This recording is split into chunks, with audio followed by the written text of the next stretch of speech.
I personally don't think that you have to trick your way into getting a blessing. What's for you is for you. Well, and we know that, right? Because God told us He didn't want us lying. He didn't want us doing this stuff. So if you have to do it, if you have to act and it's not scriptural, right? Then it probably is not the way God would want you to get it. Right. Like you said, what's for you is for you. Yes. Because I know it's the argument that God is using this person to fulfill His will, which is true. But if God told us not to do something, it doesn't make sense that He's not a liar. We know that. The scripture tells us that. Right. So He wouldn't tell us to do something that goes literally against what He told us to do in the Bible.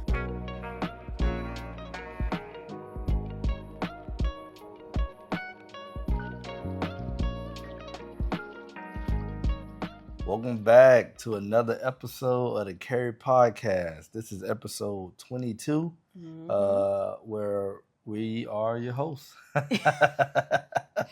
We gonna get it together. We are. One of these days. One of these days. I don't know why y'all put me in charge of the opening. All right, but we are your hosts. He does a great job, usually. We are your hosts. I'm Donovan Carey. This is my wonderful wife, Tiara. Hey, guys. And in this episode, we're going through Genesis chapter 33. Yes. All right, so I guess really quickly. Yeah, before we move forward, if this is your first time here, again, we want to thank you for being here.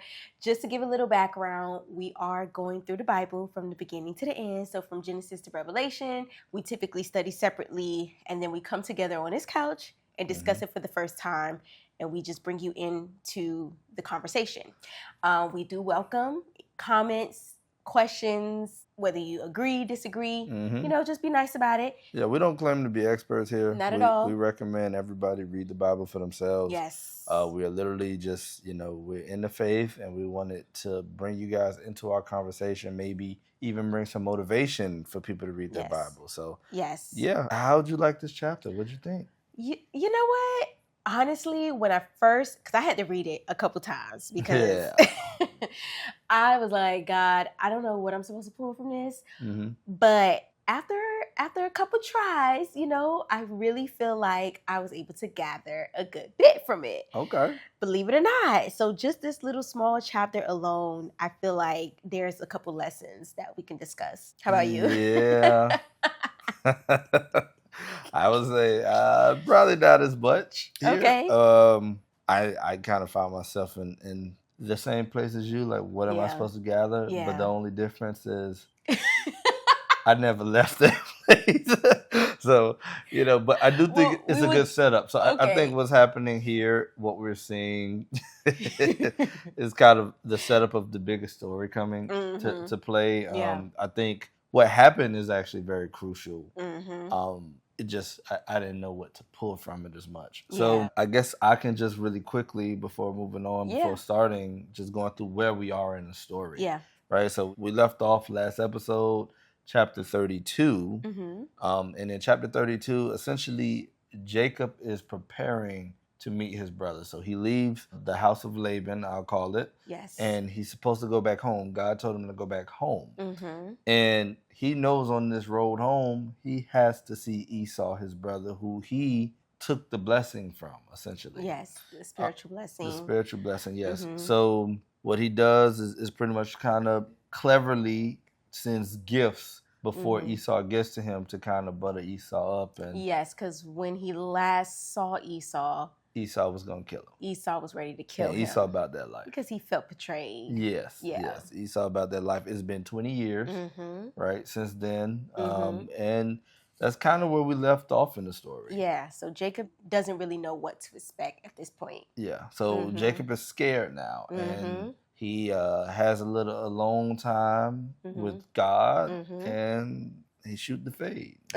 They wrestle. They wrestle all night. And God got to break that hip. But then Jacob is wrestling for a blessing. And because he's wrestling for a blessing, God renames him Israel, which means to struggle with God. Yes, or God prevails. Or God prevails, sorry. Yes.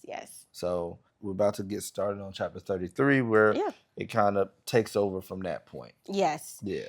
So it mentions that Jacob looked up and he sees Esau and his 400 men walking towards him. Oh, yeah. Jacob at the last minute makes another strategic plan where he puts his family in order. Kind of like in order of favoritism. I was about to say, it to me, so, like, y'all can die first, then you can die, then you can die, right. And then lastly, Rachel and Joseph. Right. So first he did the maid servant and their children. Yeah. Then following them, he had Leah and her sons. And then behind, and I think she had a daughter as well, right? Yeah, so Dina, her children. Then behind them was Rachel and Joseph. And if Esau comes and attack them, that'll give Rachel and Joseph enough time to get away, right? Out of there, yeah. But I will say that he did place himself in front. Yes. In front of them. So yeah. I'm going to give him that. He stood in his place. Right, he stood in his place. The head of his home. You know, he was the protector of the home at that point. You know, he used what he had, which in my opinion is intelligence. We've always seen that from him. Yeah. So he did what, you know, I think any good parent would. Now, putting them in order, that's a little wild.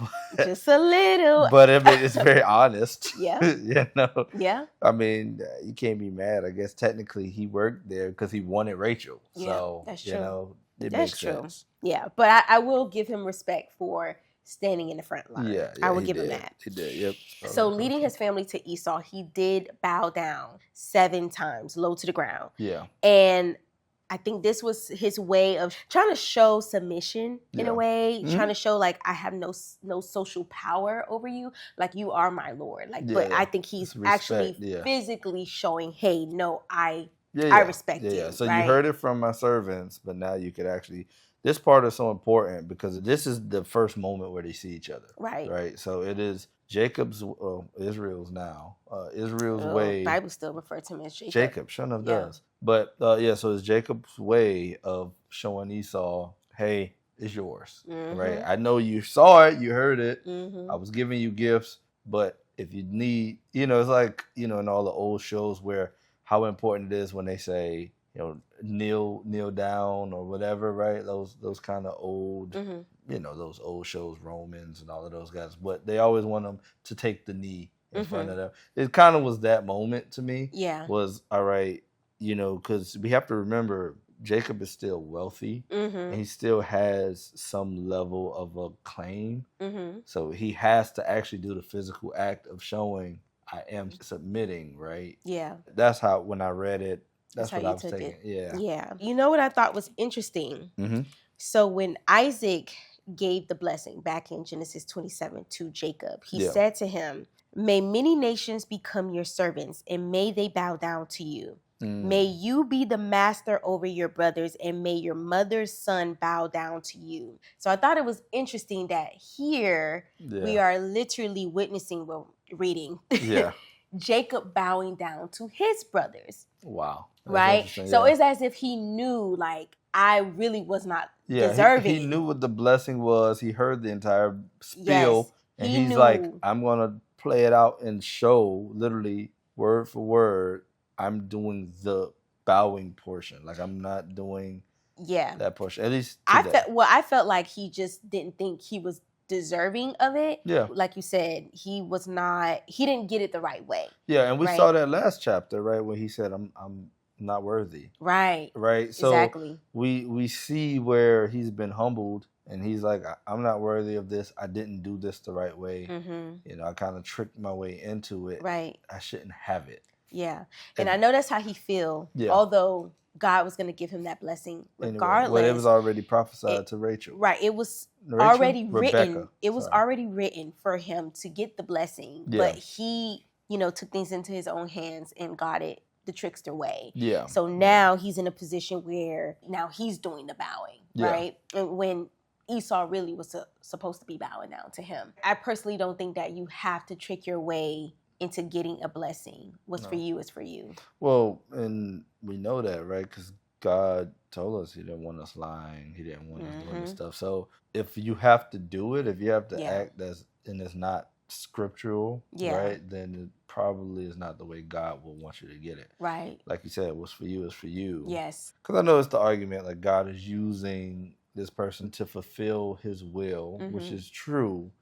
But I personally can't if God told us not to do something, yeah, it doesn't make sense that he's not a liar. We know that. The scripture tells us that. Right. So he wouldn't tell us to do something that goes literally against what he told us to do in the Bible. Right. Because I know there's I've heard like this kind of ends justify the means mentality, but that's not really biblical, right? Like that's for God to figure out. We're not God. Right. We need to be living in accordance with the rules of God, you know, and let God figure out how he's going to get us where he needs to get us. That part. You know? Yeah, I agree. So instead of Esau attacking Jacob, he actually runs up to Jacob, hugs him, kisses him, and they weep together, right? In this reunion. Rashi, the Jewish commentator, he believes that it was Jacob's humility and gifts that might have softened him up. And then also we know before, I mean, it didn't say this part, but we know before that the angels were at the camp. So just maybe there was some type of divine intervention there that softened his heart as he was approaching. Yeah. What do you think? What's your thoughts? No, I think Rashi's completely wrong here.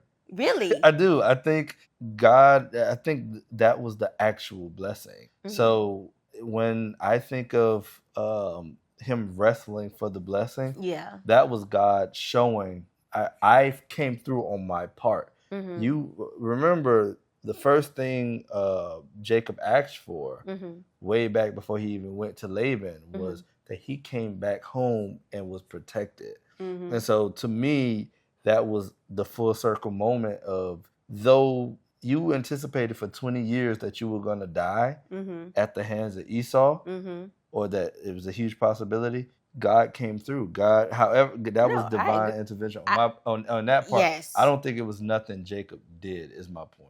What I said? I said Jacob name? Well, you said that it was the humility of Jacob. You said Rashi believed that the humility of Jacob is what brought, but I don't think so. That softened his heart? Yeah, I don't think so. I think that was already, like, I think as he was coming, I don't know. And I say that because he didn't accept any of the gifts. And to me, him not accepting the gifts is a testament of God had already changed his heart. I don't think so. I think the fact that he didn't accept the gifts, him coming with them 400 men, he was ready for war. I don't know. In the midst of it all, that's when his heart, I think, honestly, I can see that happening. Like, I'm in the area, I see Jacob, I have this divine intervention. We both agree there, yeah. Okay, I do think it was divine intervention. But the only question is when.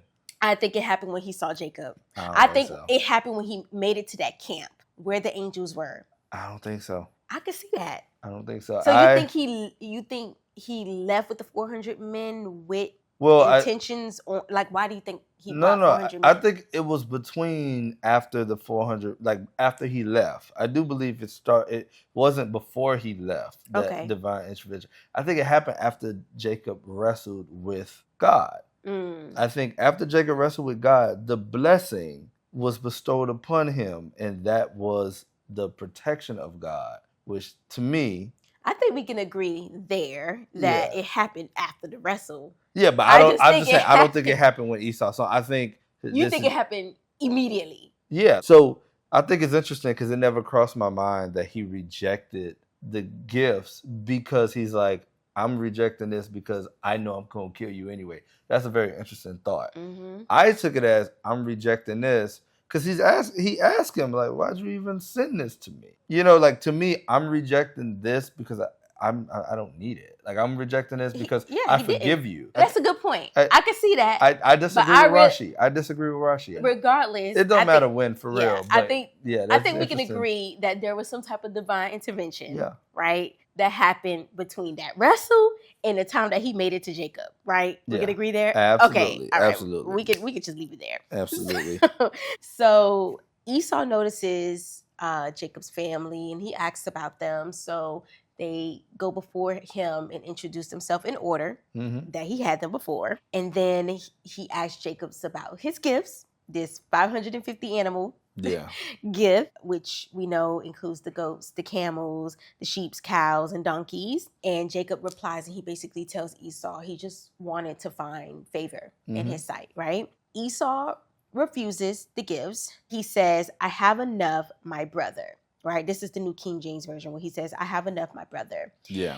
And I thought it was interesting because if we go to verse 11, Jacob actually insisted that he takes the gifts and says that I have enough as well. Yeah. With Esau, when he says I have enough, the Hebrew word that was used was yesh lerav, which means I have much, I have a lot, or plenty. Mm-hmm. This is suggesting like abundance, like more like a worldly sense, more of like materialistic. Yeah, like material. Right. Thing. But when Jacob says, I have enough, the Hebrew word that was used is yesh lekol, which means I have all or everything. And this is suggesting more of a spiritual completeness. We can kind of see this because he does say, because God has been gracious unto him. Yeah. Right? That was in verse 11. So I just thought that was interesting that although they both translate to I have enough, the actual Hebrew word is different. No, meaning. I think it's also speaking to a very separate experience that they had. So what Jacob learned in the 20 years, which Laban learned very quickly, was that it's because God is blessing Jacob that he will always have. Yeah. He would always have because God is continuously blessing Jacob, as God did with the wells in Isaac. Yeah. Isaac will always have because God was specifically blessing Isaac. Wherever he started digging well, water was. Right. And Jacob saw the same with the flocks. Yeah. I think Esau, on the other hand, is actually just receiving the inheritance, or he's receiving it in a material way, right? So he's receiving the inheritance from Isaac and also whatever he was able to build on his own. Yeah. As far as just worldly. But yeah, I didn't know that was the Hebrew difference. That's actually a very good point. And I did recognize the difference between verse 11 where Jacob led with God has been gracious to me.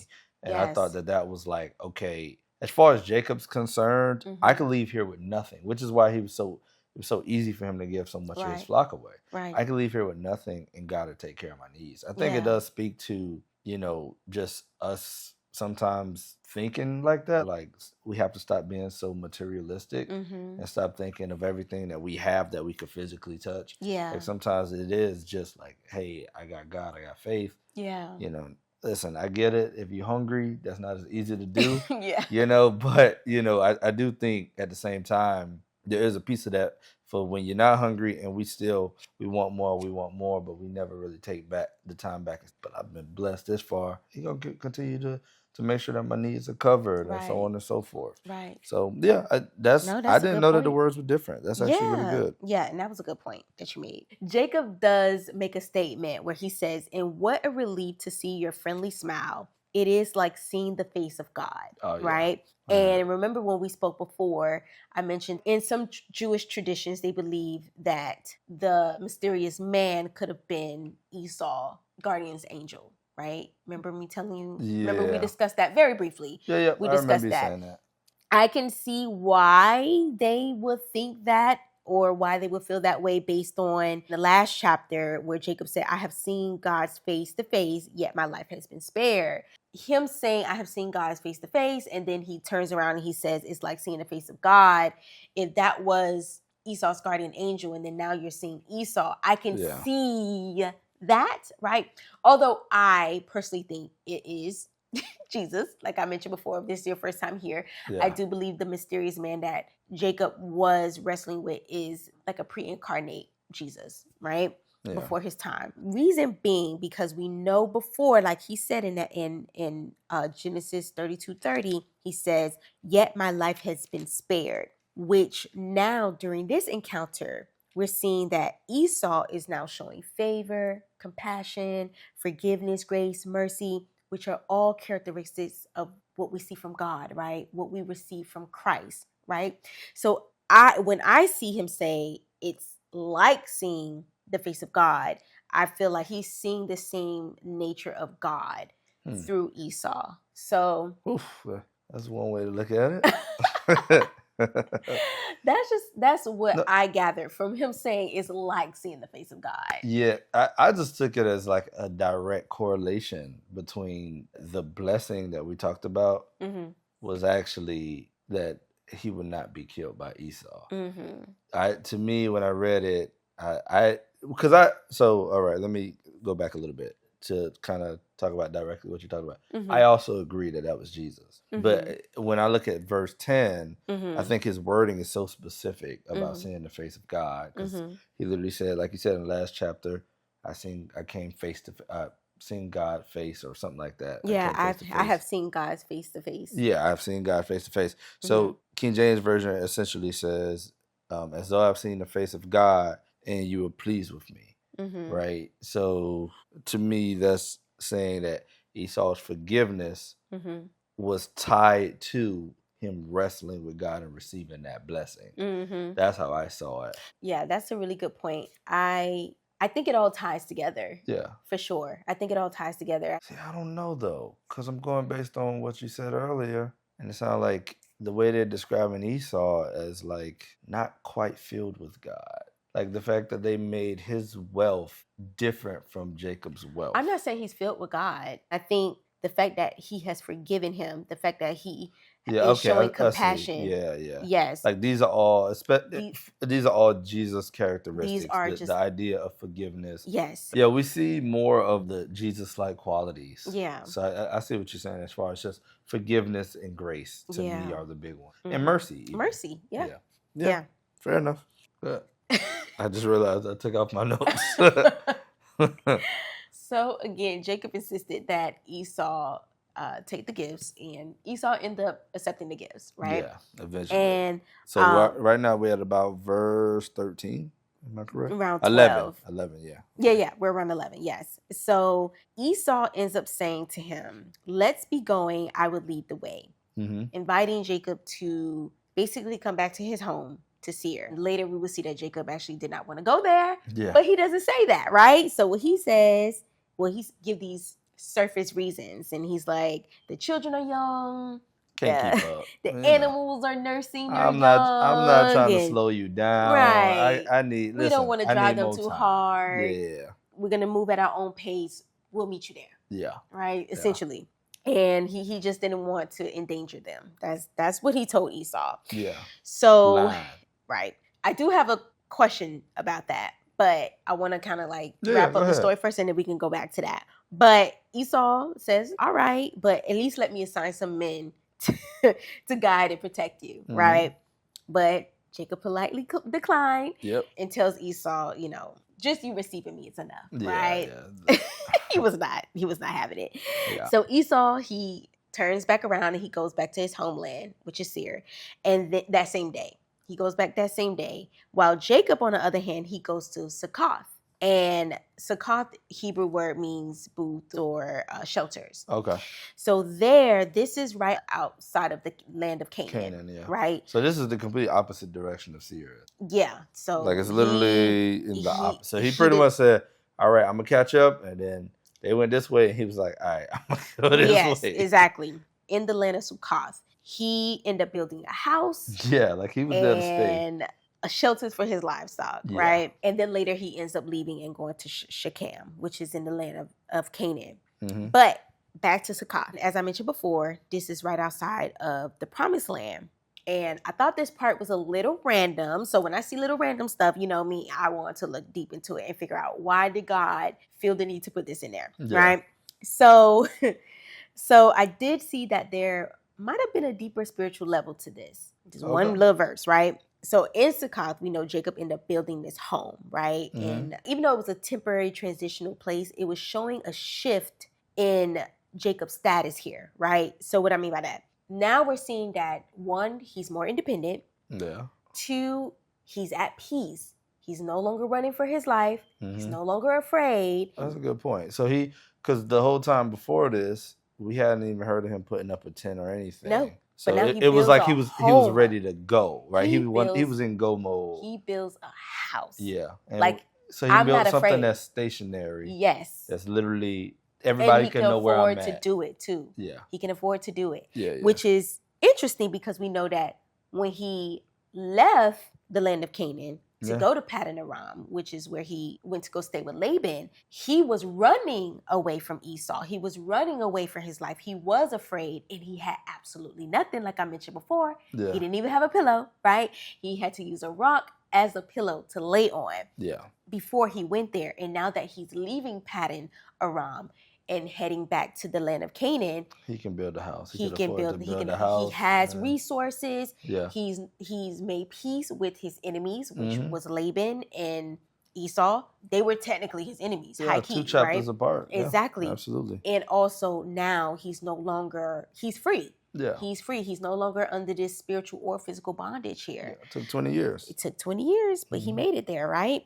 So all of this kind of is shown here in this Succoth. I saw a parallel between this period of Jacob's life, right? This verse alone, and Exodus 12:37. The Israelites were just freed from Egypt, from the Pharaoh. And it reads, that night the people of Israel left Ramses and started for Succoth. There were about 600 men plus all women and children. So there's a parallel between Jacob, who would become Israel, or who is Israel so at this point. Israel, the person, and Israel, the people, are literally, it's like a similar path where nothing's new under the sun, right? They're free. Yep. They're independent. And now they're at a place where they are dependent on God. They're literally dependent on God. They have all received a new identity, because before they were known as just the people of Israel. Now they're known as God's people. Yeah. Before, they knew of the God of Abraham, the God of Isaac, but now they have met God for themselves. Yeah. Same for Jacob, right? He knew of the God of his father, right? He knew the God of Isaac, the God of Abraham, but he finally have been able to have an encounter with God, right? So a few, but this one, he actually got a chance to wrestle with him, okay? Like, he met him face to face at this point. Yeah. So this Succoth place is a transitional place for them before they reach the promised land. God later commanded the Israelites to celebrate the Succoth as a remembrance of that very journey, right? Before they made it to the promised land. It's still celebrated to this day, which is the 7th month of their calendar, which is typically October of our calendar, our normal calendar. That's usually when they celebrate it. So it was just a little just side note that it is something that is still celebrated. Celebrated to this day, right? After all this time. Still acknowledged after all this time, right? Which is a long time, to be honest. I know. That's over 2025 years. We know that. Yeah. I don't know how long they came before Jesus. But we don't know the time frame. This is a very long time to celebrate it. Of course. Not only do I feel like Jacob stopping in Succoth is a parallel to the Israelites, right? I also feel like this is foreshadowing what we as Christians are in today. What am I talking about? Okay. Because you're looking at me like, what are you talking about? Okay. So right now, the world we are in, the body we are in, is considered a Succoth. We are only here temporarily before we make it into the promised land, which is the New Jerusalem. Heaven, right. So, I'm going to come with the scriptures. Yeah. So, in Hebrews 13:14. So hold on. Before we get there, let me just make sure I understand the point you're making, which is the body we live in is a temporary home for the promised land, which is heaven. Yes. Okay. All right, proceed. In the world as well. This world that we are in right now is just a temporary place before we make it into our permanent home. Okay. So in Hebrews 13:14, this is possibly Paul. They don't really know who wrote it, but this may be Paul here. He says, for this world is not our permanent home. We are looking forward to a home yet to come. In 2 Corinthians 5:1, Paul says, for we know that when this earthly tent we live in is taken down, we will have a house in heaven, an eternal body made for us by God himself and not by human hands. Which leaves a lot of credence to how we should really be living. Yeah. Right? We shouldn't really be living for this world. Yeah. We should be living for the next one. That's what they've been saying. I mean, that's really what the Bible's about. Yeah. The reason I say that is because it's so easy to get caught up in this world. So much stuff that's happening. Yes. Trying to attain things.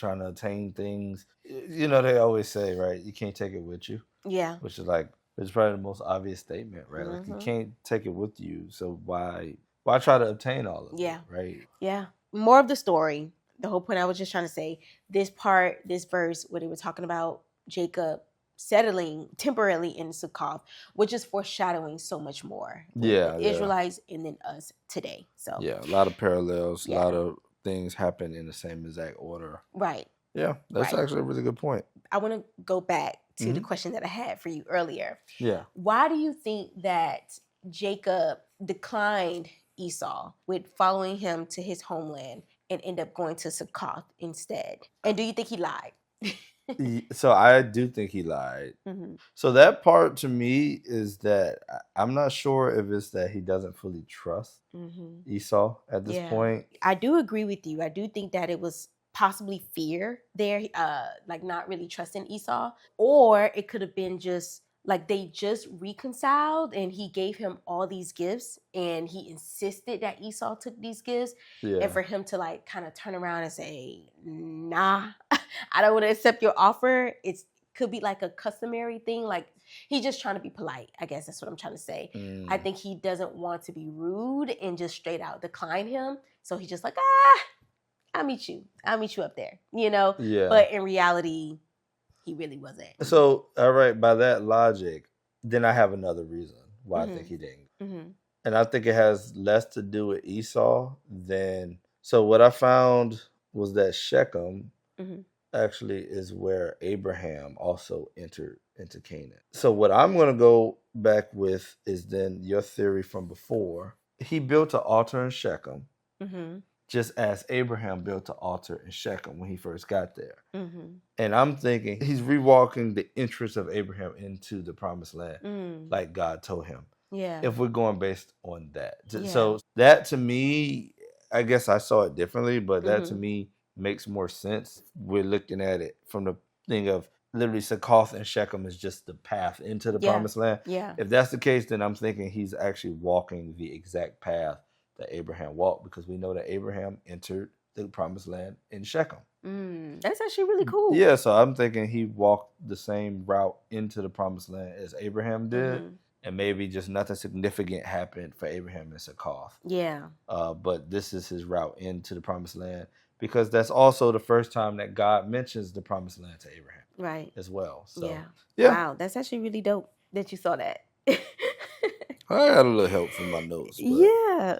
I would say he did leave the statement very open, right? He didn't really give like a time frame. Yeah. So it could have been a situation where he's like, maybe one of these days in the future. Yeah. Right? Like we don't know if he ever did go to the land of Seir for real. The Bible never states it. So he could have been telling the truth. Yeah. But if he was lying, it also could have just been showing that he's still Jacob, right? Just because he was given a new identity of Israel, he's still going to fall short, right? Even the Bible is still referring to him as Jacob, right? Yeah.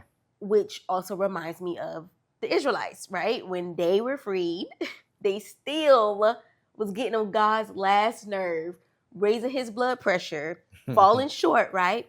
And even us today, even with us receiving our new identity, even after giving our life over to Christ, we still fall short, which is why God has given us the ability to repent, because he knows. He knows. He knows. Just flesh. Right. I think he was for sure following God's lead here. Yeah. I think it was showing that he was no longer following the lead of men, because we saw in the last chapter, now he has this new walk. Now he's leaning on God, right? Yeah. And he's allowing God to lead him. It's kind of what I saw from it, because specifically in verse 12, Esau says, let's be going, I will lead the way. And then verse 15, he says, but at least let me assign some of my men to guide and protect you. And we know that God has already told him. Well, God already assigned. I will be with you. Not to mention, God already assigned angels to walk with him. Exactly. And on top of the blessing, he's going to be protected, right? Yeah. So he doesn't need Esau to do this. That's a good parallel. I didn't even think of those words specifically, but the I and my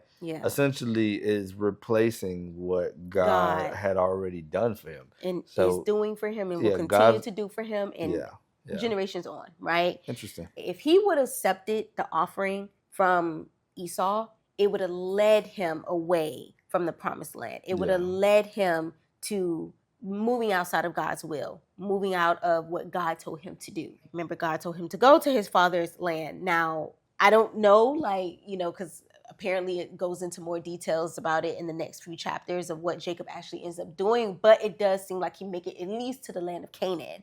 So that's, we know that from him getting to Shechem. Going to Shechem, which is inside of the land of Canaan. I do believe there's a lesson in this. You can love someone, and also God will have you on two different journeys, right? Mm-hmm. Like your God-given purpose may be on two different paths here. Yeah. And I do see that with Esau and Jacob in this case. Yeah, which is funny that you say that, because their children will literally be on the complete opposite paths, right? Between the Edomites and the Israelites. Right. The other lesson that I got from that was you can make peace with your past, but it doesn't mean that you have to take it into your future. What happened with Esau and Jacob was clearly something that has been in his past. It has been baggage for him. Yeah. He made peace for it, but it does not mean he had to follow him to his homeland. He didn't have to take that baggage with him into the future. So that's just what I gather from it. Yeah. And I just want to leave with this scripture. In Philippians 3:13-14, it says, "But I focus on this one thing, forgetting the past and looking forward to what lies ahead. I press on to reach the end of the race and receive the heavenly prize for which God through Christ Jesus is calling us." Well, what else can I add to that? Yes. All right, so moving forward, now Jacob is in Shechem. Yes. Right? He's just entering the promised land again. Mm-hmm.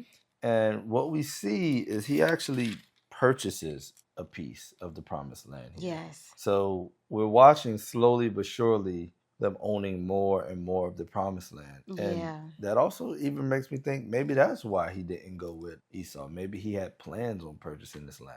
Mm-hmm. And after he purchased it, he creates an altar, right? Just as Abraham did when he was in Shechem. Yeah. And he names it, all right, you guys, give me some grace here. Elohi Israel, which means the mighty God is the God of Israel. Yes. Right? And so here we know his name is Israel. So I think here we have a full acceptance. Yeah. Right? Whereas when he was leaving Bethel, the first time when God showed him the ladder, it was this condition, right? We had that condition of, hey, if you do this, then I'll give you. But now it's, no, you are my God. Yeah. And so I thought that was interesting. I thought that was like, it was a good little round point, especially with him walking in exactly as Abraham. So love that. Yeah, so I think overall the chapter actually ended pretty well. I mean, I didn't expect us to have that much just on that little portion. Yeah, of it. This chapter was, I'm like, after discussing it with you, at first I walked into it thinking like, okay, these are my thoughts on it. But after discussing it with you, it just kind of, I was like, well, convoluted everything. Yeah, just a little bit, Same. I felt like my brain was all over the place. But well, that's because you made really good points. So I'm like, well, yeah, it's interesting how we could both read the same thing and think something always completely different. What is this? Yeah, and I think that's interesting because that's the importance of like talking about it and hearing other people's perspective. Yeah, because we all think we're right until we hear someone else's good perspective. We say, wait a minute. Well, I guess that's one way to look at it. I think I said that earlier, and I'm like, that's one way to look at it. I never even crossed my mind. I thought, and I'm sure you probably have gathered something different as well. Who knows? If so, feel free to share it below. We would love to hear your thoughts on this chapter because this one was... It was a lot. It was a lot and a little at the same time. Yes. I don't know how to explain it. I don't know what to say about it. But it was a good chapter, though. It was a good chapter. And again, the lessons were great. For me, personally, something that I can take forward. Yeah, there was a few lessons to take forward. There's okay. I sound like somebody who didn't study for the test. He studied for this test, y'all. Ain't no way. No, he did study, y'all. He did. He did. He tried. But it's like you said, like when somebody's perspective is so different and you expect it to walk in on fairly common ground. It's like it literally, you're looking at your notes and you're like, huh? How did you gather that? Yeah, it's like it makes sense. I just don't know what you're talking about. Like my mind never even considered that. Yeah, but that's cool. Yeah. So this was fun. Hopefully we confused you guys as much as we confused each other. But please. What an episode. Comment. Let us know. Let us know how confused you are. All right. Or how unconfused. Maybe you'll help us out. Some clarity. Yeah. Just a little bit. Just a little bit. If so, let us know. We would appreciate your thoughts. Yes, absolutely. Okay. All right. Well, we thank you guys once again. As always, if you like the content, please subscribe. Yes. Or comment if you got something to add to the conversation. We're always interested in hearing what people have to say. Yes. We like to see different perspectives. Yes. Especially on this chapter. Yes. So with that being said. To confuse us even more. Yeah. Next week, we will be going over chapter 34. Yes. So if you would like to read ahead, feel free to join us on that. And I guess we'll see you next week. All right. Have a good one, y'all.